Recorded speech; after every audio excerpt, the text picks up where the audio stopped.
সুপ্রিয় শিক্ষার্থীরা, সবাইকে শুভেচ্ছা। এখন আমরা উচ্চ মাধ্যমিক পরিসংখ্যান দ্বিতীয় পত্রের তৃতীয় অধ্যায় শিখব। এটা হচ্ছে তৃতীয় অধ্যায়ের সেকেন্ড লেকচার, কিন্তু পরিসংখ্যান দ্বিতীয় পত্রের 12তম লেকচার। চ্যাপ্টারের নাম গাণিতিক প্রত্যাশা, ম্যাথমেটিক্যাল এক্সপেকটেশন। আমরা লেকচার 11-এ কোশ্চেন নাম্বার 1 থেকে 5 পর্যন্ত শিখেছি তৃতীয় অধ্যায়ের। এখন লেকচার 12-এ শিখব কোশ্চেন নাম্বার 6 থেকে। কোশ্চেন 6-এ আছে গাণিতিক গড় ও গাণিতিক প্রত্যাশার পার্থক্য লিখো। গাণিতিক গড় ও গাণিতিক প্রত্যাশা। প্রথমে আছে ডেফিনেশন গাণিতিক গড়ের। কোন চলকের প্রতিটি মানের সমষ্টিকে মোট তথ্য সংখ্যা দ্বারা ভাগ করলে যে ফলাফল পাওয়া যায় তাকে গাণিতিক গড় বলে। অর্থাৎ একটা চলকের প্রত্যেকটা মানকে যোগ করব, যোগ করে মোট তথ্য সংখ্যা দ্বারা ভাগ করব, তাতে যে ফলাফল পাবো সেটাই হচ্ছে গাণিতিক গড়। আর গাণিতিক প্রত্যাশা হলো কোনো বিচ্ছিন্ন দৈব চলকের প্রতিটি মানের সাথে তাদের নিজ নিজ সম্ভাবনার গুণফলের সমষ্টিকে গাণিতিক প্রত্যাশা বলে। একটা দৈব চলকের যতগুলো মান থাকবে প্রত্যেকটা মানের সাথে তার নিজস্ব সম্ভাবনাটা গুণ করা হবে, দেন এই গুণফলগুলোর সমষ্টি নিলে সেটাই হবে ওই চলকের গাণিতিক প্রত্যাশা। নাম্বার 2, চলক x এর গাণিতিক গড়কে x বার দ্বারা প্রকাশ করা হয়, আর দৈব চলক x এর গাণিতিক প্রত্যাশাকে এক্সপেকটেশন অফ x দ্বারা প্রকাশ করা হয়। নাম্বার 3, গণসংখ্যা নিবেশন থেকে গাণিতিক গড় নির্ণয় করা হয়, আর সম্ভাবনা বিন্যাস থেকে গাণিতিক প্রত্যাশা নির্ণয় করা হয়। নাম্বার 4, গাণিতিক গড় সম্ভাবনার সাথে সম্পর্কযুক্ত নয়, কিন্তু গাণিতিক প্রত্যাশা সম্ভাবনার সাথে সম্পর্কযুক্ত। নাম্বার 5, গাণিতিক গড় পরামিতি ও নমুনাজ মান পরিমাপ করে, আর গাণিতিক প্রত্যাশা শুধু পরামিতি পরিমাপ করে, সে নমুনাজ মান পরিমাপ করে না। নাম্বার 6 হলো সূত্র গাণিতিক গড় x bar equal to summation xi by n। এটা অশ্রেণীকৃত তথ্যের ক্ষেত্রে, আর শ্রেণীকৃত তথ্যের ক্ষেত্রে হলো x bar equal to summation fi xi by capital N। আর গাণিতিক প্রত্যাশার সূত্র বিচ্ছিন্ন দৈব চলকের ক্ষেত্রে expectation x equal to summation xi into probability of xi, আর অবিচ্ছিন্ন দৈব চলকের ক্ষেত্রে expectation x equal to integration x into function of x dx। এই হলো গাণিতিক গড় ও গাণিতিক প্রত্যাশার পার্থক্য।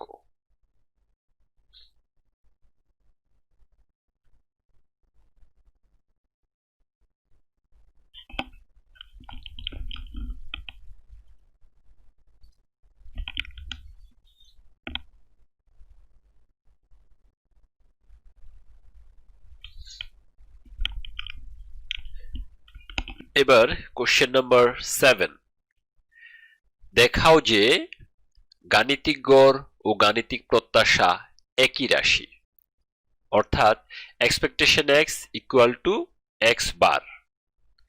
ফার্স্ট পেপারে আমরা যেটা গাণিতিক গড় বলি চলকের ক্ষেত্রে, সেকেন্ড পেপারে অর্থাৎ গাণিতিক প্রত্যাশার ক্ষেত্রে, দৈব চলকের ক্ষেত্রে সেটাই গাণিতিক প্রত্যাশা। এই দুইটা যে গাণিতিক গড় আর গাণিতিক প্রত্যাশা সেম রাশি, সেটাই আমরা এখন প্রুফ করব। মনে করি একটি দৈব চলক x এর n সংখ্যক মান x1 x2 dot dot xn এবং তাদের গণসংখ্যা যথাক্রমে f1 f2 dot dot fn এবং গণসংখ্যার সমষ্টি ক্যাপিটাল N। তাহলে গাণিতিক গড়ের সূত্রটা হলো x bar equal to summation fi xi divided n। এইটুকু হলো একটা দৈব চলকের গাণিতিক গড়। এবার আমরা গাণিতিক প্রত্যাশার ক্ষেত্রে যাই। আবার একটি বিচ্ছিন্ন দৈব চলক x এর n সংখ্যক মান x1, x2, xn এবং তাদের সম্ভাবনা যথাক্রমে probability of x1 into probability of x2 probability of xn। অর্থাৎ এখানে x1 এর সম্ভাবনা probability of x1, x2 এর সম্ভাবনা probability of x2 এবং xn এর সম্ভাবনা probability of xn। তাহলে সম্ভাবনার সূত্র অনুসারে probability of x1 হবে x1 এর গণসংখ্যা ডিভাইডেড মোট গণসংখ্যা অর্থাৎ f1/n। probability of x2 হবে x2 এর গণসংখ্যা ডিভাইডেড মোট গণসংখ্যা অর্থাৎ f2/n। এভাবে probability of xn হলো fn/n। সুতরাং গাণিতিক প্রত্যাশা expectation x summation xi probability of xi। এবার আমরা সামেশন ভাঙবো, তাহলে হবে x1 into probability of x1 plus x2 into probability of x2 up to xn into probability of xn। Then probability of x1 এর মান বসাবো, এই x1 যা আছে তাই রইল ইনটু probability of x1 এর ভ্যালু f1/N প্লাস x2 যা আছে তাই রইল ইনটু probability of x2 এর ভ্যালু f2/n। একই রকম ভাবে xn ঠিক থাকলো, probability of xn এর ভ্যালু fn/n। এখন আমরা উপরের রাশি অর্থাৎ f আর x গুণ করে উপরে আর নিচে ক্যাপিটাল N সেভাবে বসালাম, f1x1/n plus f2x2/n plus fnxn/n। এবার এটাকে সরল করে ফেললে নিচে ক্যাপিটাল N আর উপরে f এবং x এর যোগফল অর্থাৎ f1x1 plus f2x2 plus fnxn/N। উপরটাকে summarise করলে হয় সামেশন fixi/N আর এটা হচ্ছে x বারের সূত্র equal to x bar. That means expectation x equal two x বার। অর্থাৎ একটা দৈব চলকের গাণিতিক গড় এবং গাণিতিক প্রত্যাশা এই দুইটা সেম, এই দুইটা একই রাশি, সেটা আমাদের দেখানো হলো শর্ট।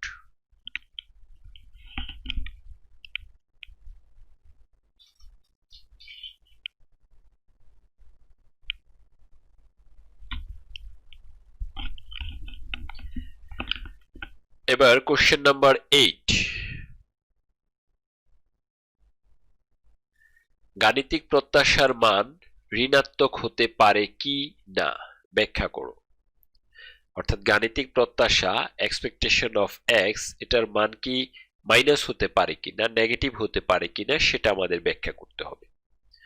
প্রথমে আমরা এক বাক্যে আনসারটা দিতে চাই যে গাণিতিক প্রত্যাশার মান ধনাত্মক, ঋণাত্মক ও শূন্য হতে পারে। অর্থাৎ গাণিতিক প্রত্যাশার মান পজিটিভও হতে পারে, নেগেটিভও হতে পারে, জিরোও হতে পারে। এখন এর ব্যাখ্যাটা দিব। যেহেতু গাণিতিক গড় ও গাণিতিক প্রত্যাশা একই রাশি, তাই গাণিতিক গড়ের মান ধনাত্মক, ঋণাত্মক ও শূন্য হতে পারে বিধায় গাণিতিক প্রত্যাশার মানও ধনাত্মক, ঋণাত্মক ও শূন্য হতে পারে।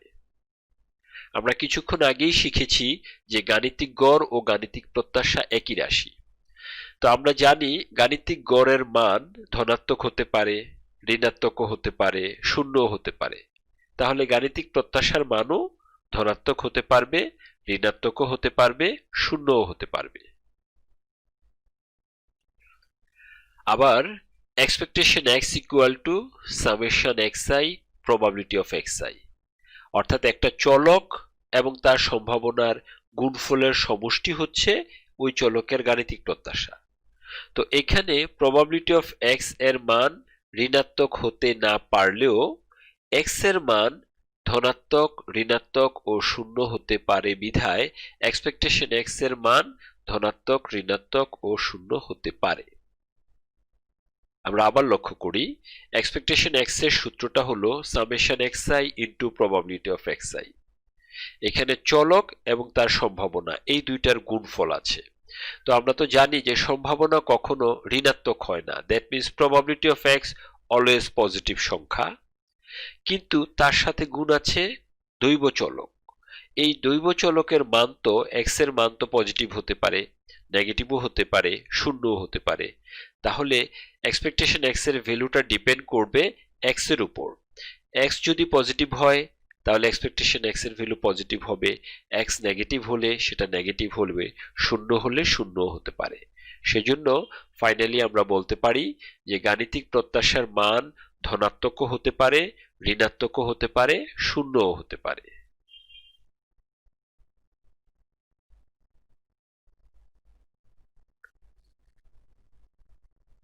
কোশ্চেন নাম্বার 9, দেখাও যে দুইটি স্বাধীন দৈব চলকের সহভেদাঙ্কের মান শূন্য হয়, অর্থাৎ covariance of X Y equal to 0 যখন এক্স ও ওয়াই স্বাধীন।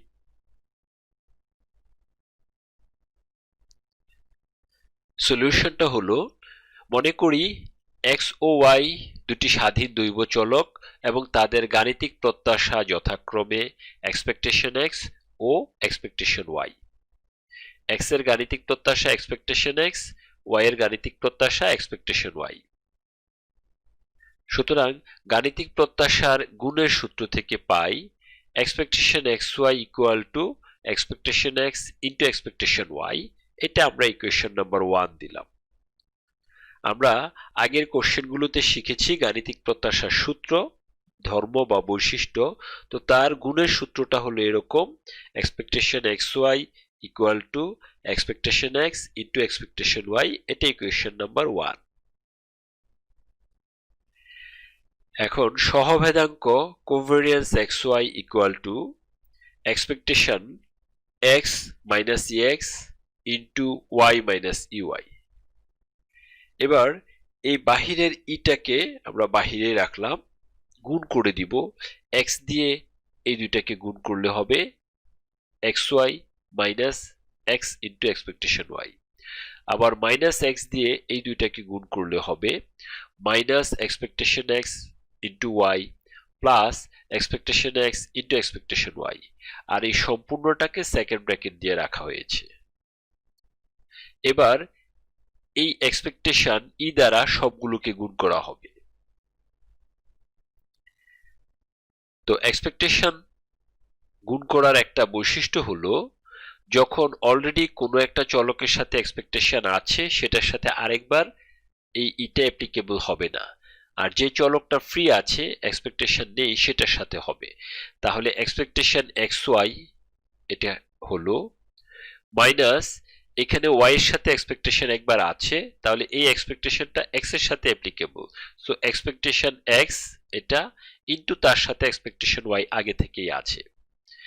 এখানে এক্স এর সাথে একটা এক্সপেকটেশন আছে, সো এটার সাথে আরেকবার হবে না, কিন্তু ওয়াইটা ফ্রি আছে, এই ওয়াই এর সাথে বাহিরের এক্সপেকটেশনটা গুণ হবে। দ্যাট মিন্স এক্সপেকটেশন এক্স যেটা আগে থেকে আছে সেটা ইনটু এক্সপেকটেশন অফ ওয়াই। এখানে এক্স এবং ওয়াই দুটোর সাথে এক্সপেকটেশন আছে, সুতরাং এই বাইরের এক্সপেকটেশনটা আর এখানে অ্যাপ্লিকেবল হচ্ছে না, যা আছে অ্যাজ ইট ইজ বসে গেল।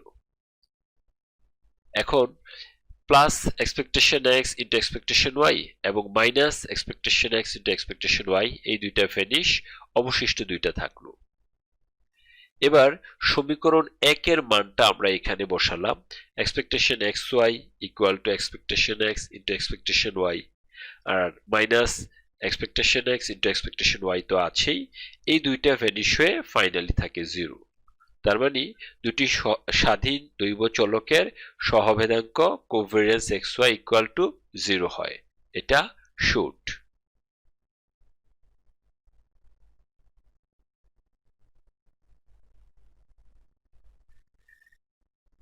কোশ্চেন নাম্বার 10, দেখাও যে দুইটি স্বাধীন দৈব চলকের সংশ্লেষাঙ্কের মান 0 হয়, অর্থাৎ আর এক্স ওয়াই ইকুয়াল টু 0 যখন x ও y স্বাধীন হবে। সলিউশন হলো, মনে করি x ও y দুটি স্বাধীন দৈব চলক যাদের পরিমিত ব্যবধান যথাক্রমে সিগমা x এবং সিগমা y। x এর পরিমিত ব্যবধান সিগমা x, y এর পরিমিত ব্যবধান সিগমা y। সুতরাং সহভেদাঙ্ক কোভেরিয়েন্স xy ইকুয়াল টু 0। আমরা কিছুক্ষণ আগে শিখেছি যে দুটি স্বাধীন দৈব চলকের সহভেদাঙ্ক কোভেরিয়েন্স xy ইকুয়াল টু 0। এখানে কোশ্চেনে বলা হয়েছে দুটি স্বাধীন দৈব চলক, সুতরাং তাদের সহভেদাঙ্ক 0, তাই সহভেদাঙ্ক কোভেরিয়েন্স xy ইকুয়াল টু 0। এখন আমাদের প্রুফ করতে হবে তাদের সংশ্লেষাঙ্কের মানও 0। তো আমরা জানি সংশ্লেষাঙ্ক rxy equal two covariance xy divided sigma x into sigma y। অর্থাৎ উপরে হচ্ছে x এবং y এর সহভেদাঙ্ক, নিচে ডিভাইডেড x এর পরিমিত ব্যবধান ইন্টু y এর পরিমিত ব্যবধান। এখন কোভেরিয়েন্স xy এর মান 0, 0 by something equal to 0, that means rxy equal to 0। অর্থাৎ দুটি স্বাধীন দৈব চলকের সংশ্লেষাঙ্ক rxy ইকুয়াল টু 0, এটা short. Okay, thank you very much. দেখা হবে নেক্সট ক্লাসে। আল্লাহ হাফেজ।